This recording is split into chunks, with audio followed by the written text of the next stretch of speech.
The New York Yankees just received some terrible news. Giancarlo Stanton is injured and could be out for up to 6 months. But what if I told you this could pave the way for a blockbuster trade with the city's biggest rival? Stick with me, because this story could change everything. After an incredible season that took the team to the World Series, the pressure in 2025 is massive.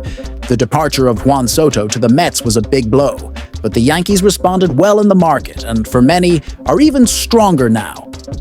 However, a huge problem has emerged. Stanton, a key piece in last year's playoffs, is dealing with pain in both elbows.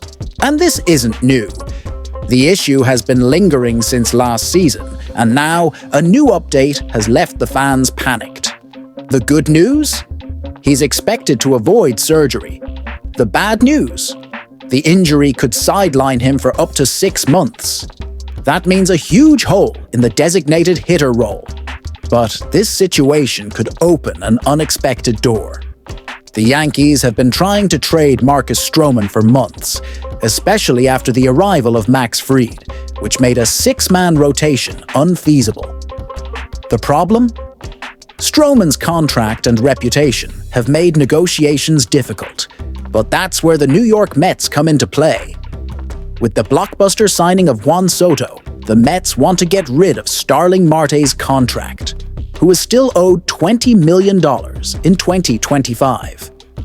And now, with Frankie Montas' injury, the Queens team desperately needs a pitcher.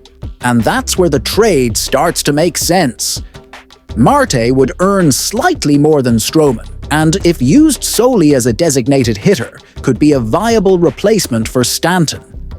Additionally, his contract would come off the books at the EUD end of the season, giving the Yankees more financial flexibility.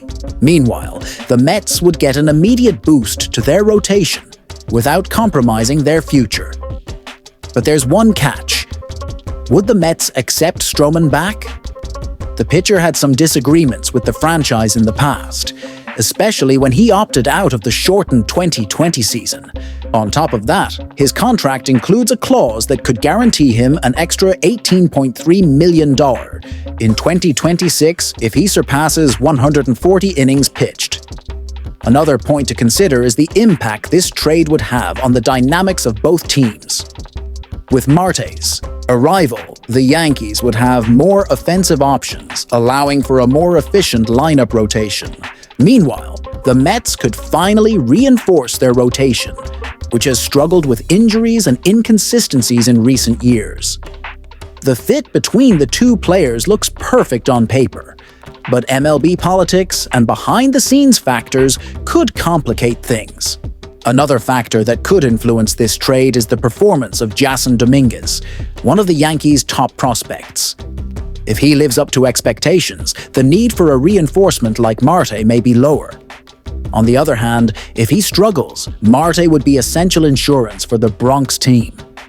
Additionally, the Yankees still have internal options for the designated hitter role, such as DJ LeMahieu and even Anthony Rizzo if necessary. The roster's flexibility could give Stanton more time to recover without rushing, but the lack of an immediate solution could cause difficulties early in the season. Now I want to hear your opinion. Would this trade benefit both the Yankees and the Mets? What would be the best solution for both teams? Leave your comment, and if you enjoyed this analysis, drop a like and subscribe to the channel because there's a lot more MLB market content coming your way.